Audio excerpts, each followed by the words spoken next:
Okay, fam, welcome back. So today we're going to be going over the Grayscale Trust as well as the futures market and crypto. So with that being said, let's get it. Okay, so first thing I want to show you guys here is that the S&P 500, and if the NASDAQ looks anything like this, the NASDAQ as well is also in breakout territory and appears to be pushing to all-time highs. You guys can see we're knocking on the door of 6,100. The previous all-time high was 6,150, so that is the level to beat. I think now that the news of Trump's inauguration and all of his picks and all that stuff had been confirmed, as far as I know, or at least most of them. Again, it's hard to keep up with all this stuff, but it's all rolling forward smoothly. But you guys can see the breakout here, so I am expecting markets to go much higher. Netflix came out and had an earnings beat. We can look at that real quick, but I believe the rest of the big tech earnings are not going to be until next week, so we'll take a look at that when it happens. Those are the most important companies, obviously, in the S&P and the NASDAQ because they have the heaviest weighting, right? But what I will say is that from the end of Biden's administration going into the beginning and throughout all of Trump's administration, I am expecting the economy, the GDP, and the markets to remain strong, okay? With the exception of maybe the 2026 bear market, I do expect us to actually have a continued bull market going through 2028. If we are going to have any kind of pullbacks or potentially a bear market in the stock market, it wouldn't be until 2026. And the reason being is because of the global liquidity slated to go down in 2026. But we'll see how that plays out, okay? We got to get there first. So regardless, S&P looks good as far as I'm concerned. So let's take a look at the other indices real quick. So we'll take a look at the NASDAQ. You can see the NASDAQ also starting to break out here, although it's clearly not as bullish as the, not yet anyways, as the S&P 500. So not quite pushing against the highs up there, but we are slowly working our way back up there. Okay, you can see these nice big fat green candles on the weekly. The NASDAQ's high is roughly about 22,500, so we're a little ways off. Roughly about 3% or so. That's not too bad. With the deregulation of business, according to how the Trump administration wants to do it, I'm actually expecting the Russell 2000 to outperform this year, meaning it's going to have a big bull run this year because of the whole deregulation thing, which makes it easier and cheaper for small businesses to do business. As you guys know, that is basically essentially what the Russell 2000 is. So there is that. And Dow Jones also looks like it's about to push to all-time highs. So there's a lot of bullish confluence going on here. Okay, so in terms of Bitcoin does appear to also be pushing against those all-time highs. We had kind of a pullback. Funnily enough, shortly after this previous video was made, we had that pullback and then a pump again. So, but like I said, this small wick up here popping above the previous high. Usually that's a pretty strong indication, 9 out of 10 times that it's likely going to go higher, okay? And at some point, I am expecting the money to flow out of Bitcoin into Ethereum and the altcoins this quarter, probably sooner rather than later. It's just a question of when. What else was I going to look at with you guys? I can't remember. I literally just said it. Well, okay, whatever the case. Oh, Netflix. That's right. I was trying to remember what that was. Sorry, y'all. It's been a long day. Had a kind of a major inconvenience I had to deal with. It took several hours out of my day today. So, that was not fun. Anyways, regardless, so you can see Netflix here. Pretty, again, it's not a huge beat. It's 1.5%, but that's not the point. I mean, Netflix is a massive company, so any kind of beat that it has is still good. I mean, most of the beats are not going to be blowing it out of the water anyways. Like I told you guys, the larger the market cap, the smaller the move. The smaller the market cap, the larger the move. In this case, this is essentially a Mag 7 company or Mag 8, whatever you want to call it. Okay, so before we get into the trust, I did want to say one more thing. I'm actually considering creating a TikTok, if you guys can believe that. We don't have one yet, but we're considering making one. And the reason being is because I've been seeing in the news that Trump is considering making a deal with ByteDance, I think it's the company that owns TikTok. where the United States would own half of the entire company. If that is the case, we probably will end up making a TikTok, and you guys will, be seeing a bunch of TikTok posts and all that kind of stuff. Because my major concern with that has been that the TikTok, I think it's a great platform, and I think that it's good for a lot of people for a lot of different reasons, right? It's social media. Everybody loves being on social media. There's no question about that. And I don't have any issues with that. You guys know we're here. So, but the main problem that I have with that is that TikTok could have been maybe possibly be considered to be used as some kind of tool for the CCP. We'll just put it like that. So potential spyware or something along those lines. We don't want to run the risk of that. Again, if they're trying to backdoor the United States through a social media app, we do not want to be part of that.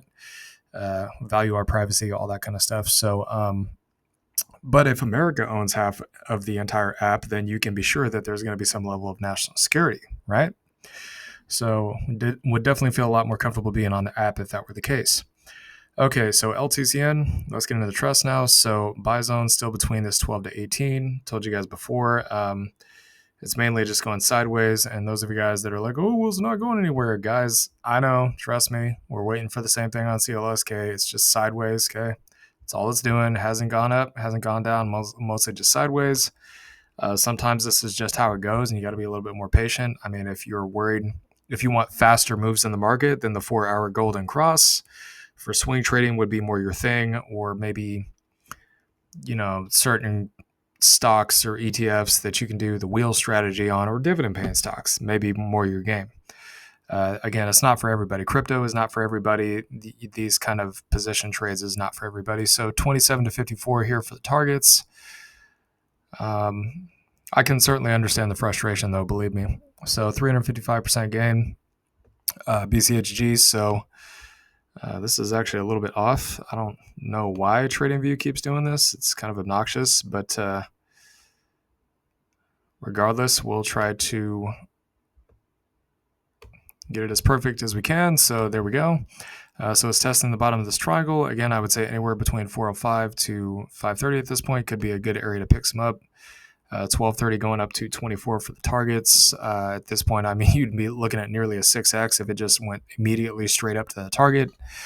So 425%. Now, is it going to go immediately up there in 1 second? Yeah, probably not. It's probably going to take a few weeks when it happens, but just keep in mind, these moves, generally speaking, happen pretty quick when they do, okay? Okay, so HZEN 425 to about 5 on this one. Again, we don't yet know if this is going to close above or below the structure zone here. And then targets, I'd be looking at 8 to about 1050. Of course, you could hold this until $50, $100, $200 if you want to, if that's where you think it's going to go. I'm just giving you guys the local levels here, so 140% gain. ETCG, so anywhere in between this trend line here, which retested as support, roughly about the 9-ish area all the way up to 13 at that structure for a potential buy zone, and then 1850 to about 20 for the targets up here for a nearly 120% move. Okay, ETH, so a little red day, but you guys can see we're still within this kind of channel. This could also be a smaller cup and handle pattern. Again, you guys can see the kind of cup and the handle, whereas we have a bigger one here, right? If I just measure this according to how a cup and handle is supposed to be measured, this would be, I think, like probably right about somewhere in here would be the neckline. So it's a little bit higher than this previous target. So you got 53 and 72 respectively, with the buy zone being anywhere between 2350 to about, I'd say 2850 on this one. Okay, so you have as high as 200% gain here at GBAT. Next one here, I would say, since we're still below the EMAs, anywhere between 440 to 510 on this one. Targets going from 970 to 32. Again, you can do this one of two ways. You can either position trade yourself in the green zone and snipe the trade where you think the best possible entry is. So 665% gain, or if your cost base is a little bit higher, you can average down and wait for it to rip. Those are the two ways that you can rectify the situation. You can also In addition to dollar cost averaging, with these, I don't think you can do covered calls, but if you had the option to do them, you could also do that too. I know some of the spot Bitcoin ETFs can do it. So I don't know if any of these trusts can do covered calls. I'm just throwing that out there in case it ever does become a possibility. Okay, so FILG. So we're back in this support zone here. So at this point, it's difficult to say where it's going to go. I would say, to be on the safe side, somewhere between this 32 to 44 here for the buy area. Again, it's a possible double bottom and or a W pattern that's playing out here. The target for the W pattern is about that 140. Double bottom is, generally speaking, a bullish pattern that usually indicates a bottom of some kind, and the market should move up from there. With a target of 400 at the all-time highs, 1,140% gain here. GLIV, so inverse head and shoulders pattern here with a target of about 31. The all-time high is at 80. Current buy zone, I would say, pretty much still in the green box right now. I mean, it's not moving up just yet, but it doesn't mean it's not going to. So 1170 to about 1480 here with a target of about $80 for about 610% gain. Okay, so G-Link. Let's see, this one I would still say somewhere around the EMA, so 75 to about 95 here for the buy area, target all the way up at 220. Excuse me. And you're looking for about 195% gain on this one. I will say this, you also have this double bottom and W pattern here as well. The W pattern has actually played out. I believe the W pattern, if I'm not mistaken, probably was right here at this 145. So we did hit that, but nonetheless, I mean, it comes back, retests support in the support zone and the EMAs that we're currently sitting at, and then it should theoretically bounce from there to continue the bull trend. So GSOL, let's see if I can try to line this up nicely. There we go. Okay, so I would still say somewhere between the 16 to 20, right around 24 is what you'd be looking at. I do think this $20 area is still going to hold. You can see the candle is much higher. The price is much higher than what it was. It doesn't appear to be a large move off of these lows, but it's actually a pretty sizable move. That's about 37%. So out of $1,000, you would have made $370 if you had timed that perfectly. So 80 to 115, 120 here for the targets, for a maximum potential move of roughly about 645% gain.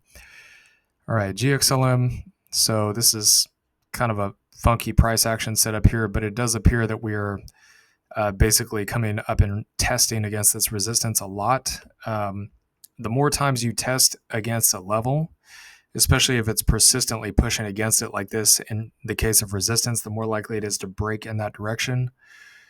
So basically, the best way I can do this for you guys is to kind of draw a picture of it, right? So we come up, test, get rejected, test, get rejected, little W pattern, test, and then we test, and then boom, it should look something like that, right? Whereas the inverse would be true if it was if we were testing support for a breakdown. In this case, we're testing resistance for a breakout. Okay. All right. So I would still say 36 to about 45 for a potential buy area here. Targets going anywhere from 69 to 96 for about 150% gain. Mana.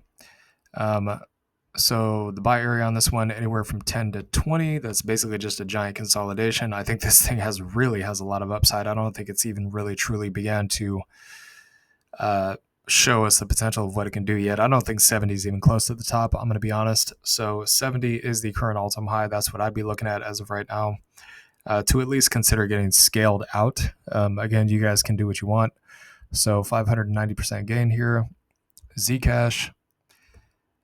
For this one, I would say probably somewhere between the top of the green box and the white line because it's kind of wedged in there between the EMAs and the structures. So 510 to 630 for buy areas with the target going anywhere from 960 to about 10.5 on this one